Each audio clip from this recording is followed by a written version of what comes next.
बिस्मिल्लाहिर्रहमानिर्रहीम, अस्सलामु अलैकुम। मैं असदुल्ला खान हूँ। बिलावल साहब ने ताना दिया नून लीग को, नून लीग ने ताना दिया बिलावल को, और दोनों के पास एक दूसरे के ताने का कोई जवाब नहीं था। बात ही ऐसी है, जाहिर है दोनों ही एक हमाम में नंगे हैं।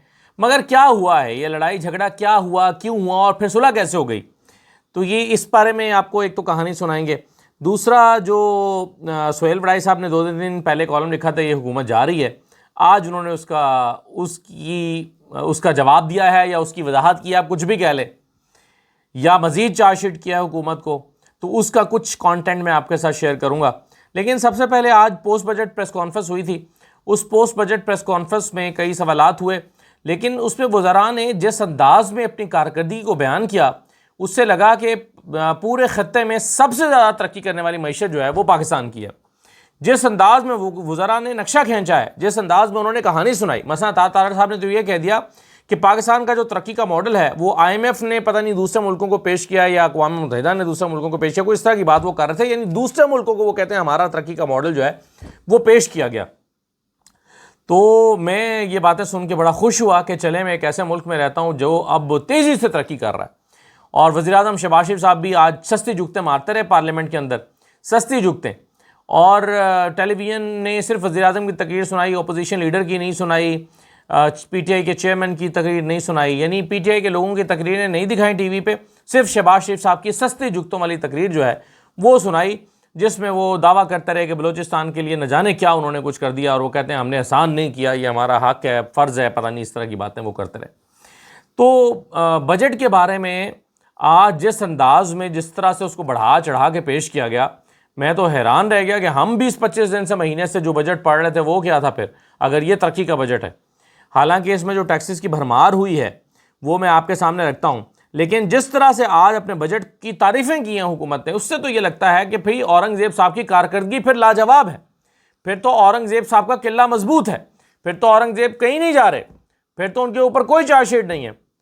आज से 2 महीने पहले, 3 महीने पहले, बल्कि मैंने फरवरी में आपको खबर दी थी कि कह दिया गया कि भाईजान अगर ये बजट, ये अपनी इकॉनमी ठीक कर लो, नहीं तो इस तरह नहीं चल सकता, इकॉनमी ठीक करनी पड़ेगी तो ये हुकूमत चलेगी।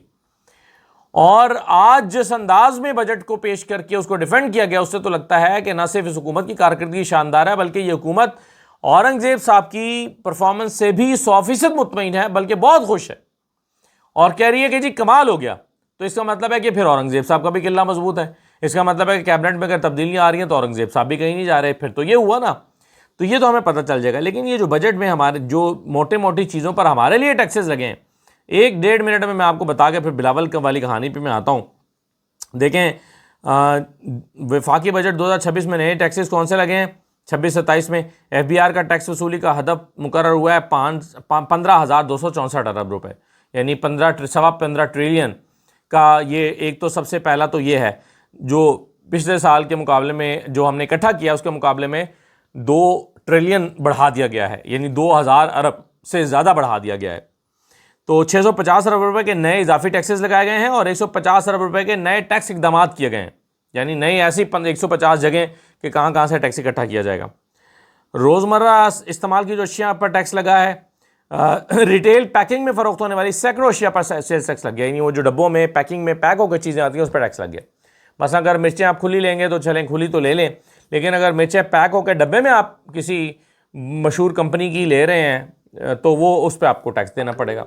अगर फ़र्ज़ करें आप दलिया जो है वो खुला खा रहे हैं तो ठीक है, लेकिन अगर दलिया किसी पैकिंग कंपनी का खा रहे हैं तो आपको टैक्स देना पड़ेगा। तो उन सारी चीज़ों पर टैक्स लग गया। घी, खुदनी तेल, मिठाइयाँ, पास्ता और मुख्तलिफ सॉसेस पर, वो जो सारी सॉसेस आती हैं उस पर 18% सेल टैक्स लग गया।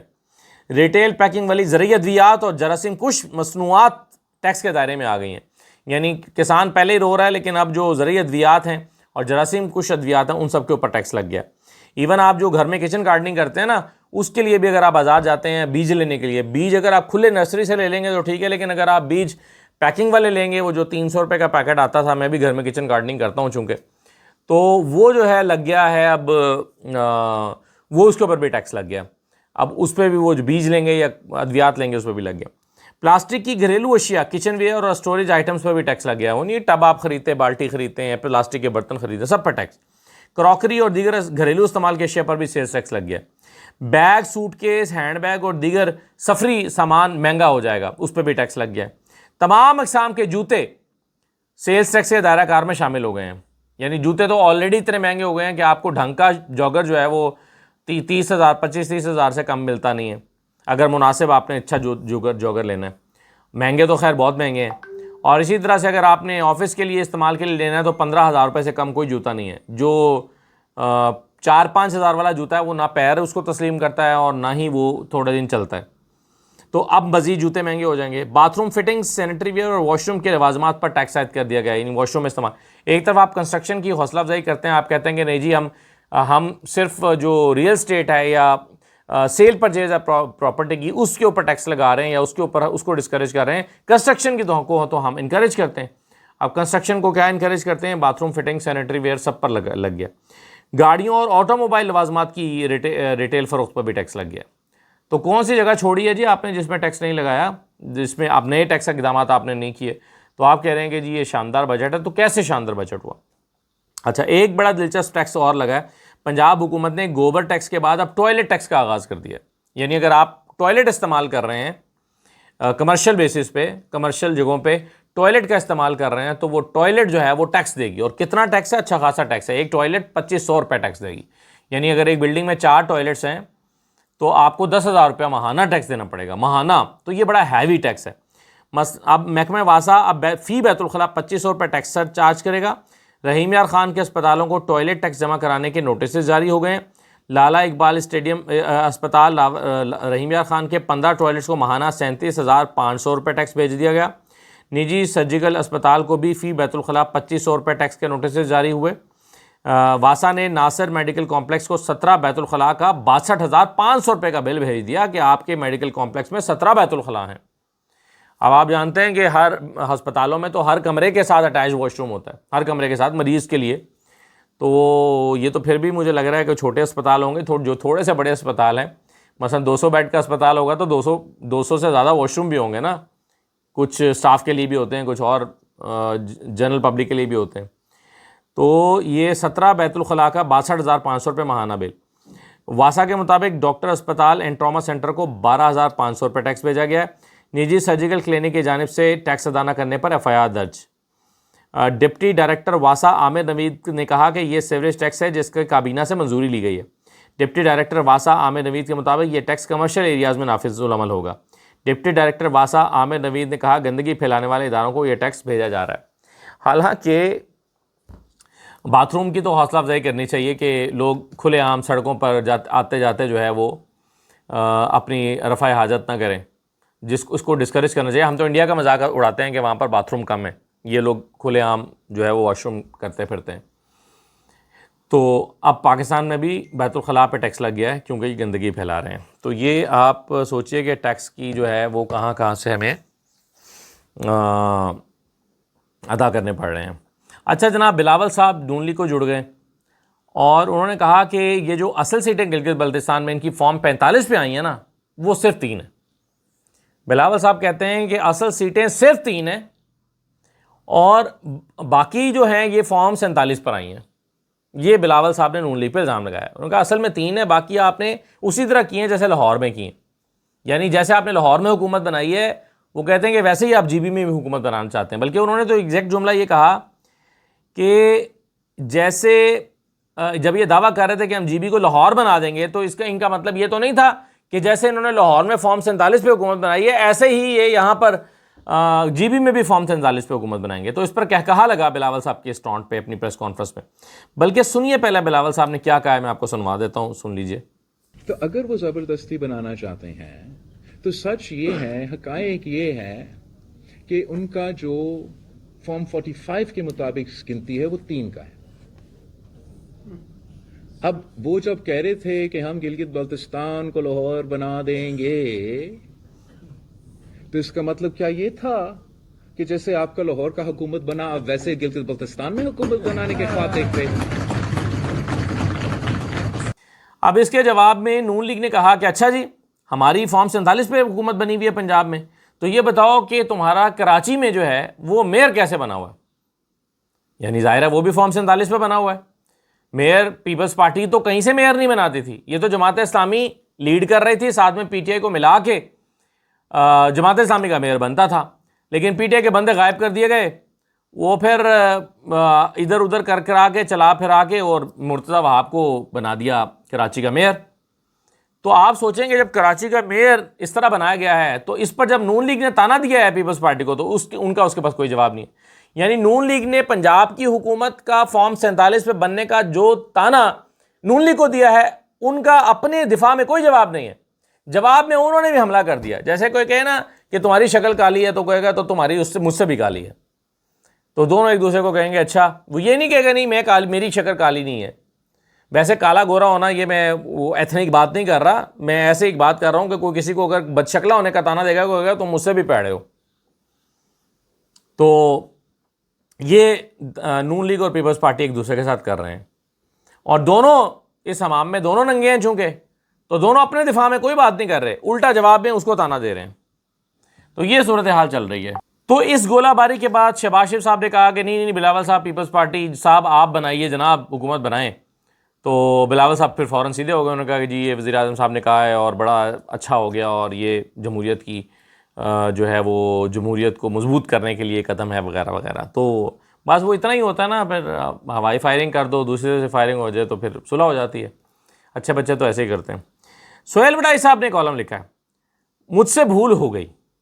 यानी उन पर पिछले दिनों बड़ी तनकीद हुई कि आपने कैसे कह दिया कि जी कि हुकूमत जा रही है। सोहेल वडाई साहब ने कहा था कि ये हुकूमत अपनी मुआशी और सियासी एतबार से बुनियादें खोद रही है और ये थोड़े दिन में ये चली जाएगी, जुलाई के बाद इसका डाउनफॉल शुरू हो जाएगा, चल चलाओ आ जाएगा।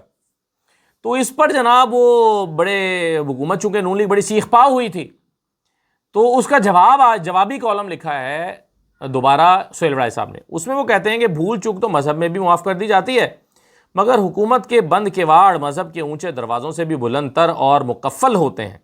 यानी मज़हब की भूल चूक तो माफ़ हो जाती है, सियासी भूल चूक माफ़ नहीं होती।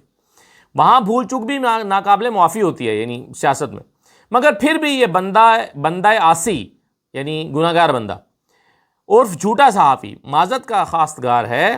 गुज़श्ता कॉलम ख़बरदार होशियार तैयार में इस निगोड़े सहाफ़ी ने इंतबाह किया था कि अगर मुआशी पॉलिसियाँ ना बदली गईं तो माली साल के पहले महीने से ही जवाल शुरू हो जाएगा।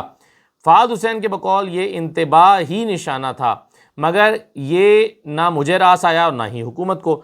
सो अब मैं वजाहत कर रहा हूँ कि मौजूदा हुकूमत ने ना कभी जवाल पजीर होना है और ना अगली सदी तक इसके रुखसत होने का कोई इम्कान है। अगली सदी तक अब ये टॉन्ट कर रहे हैं सोहेल वडाई साहब कि भाई ठीक है, मान लिया भाई मुझसे गलती होगी, मुझे माफ़ कर दो, तुम 100 साल रहोगे, तुमने अगली सदी तक रहना है, भाई मुझसे गलती होगी, मुझे माफ़ी दे दो।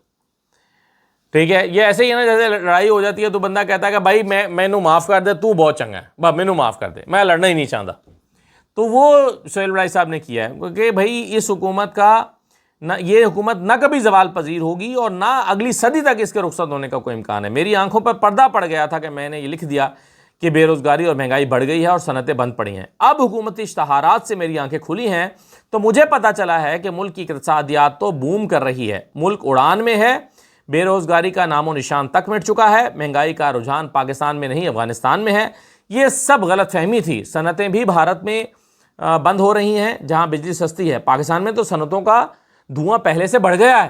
फिर आगे उन्होंने एग्रीकल्चर की बात की है कि हमें बताया गया कि एग्रीकल्चर जो है वो 3.7% ग्रोथ की है या पता नहीं 2.89% ग्रोथ की है। तो ये अगर कैसे ग्रोथ की है, अगर ना कपास की फसल हुई है ना गंदम हुई है, तो ये तीनों बड़ी फसलें नुकसान में रही हैं, तो ये कैसे ग्रोथ कर ली। तो बहरहाल फिर उन्होंने चैलेंज किया गवर्नमेंट को, तो जवाब दिया है उन्होंने हुकूमत के इस सारे मामले का।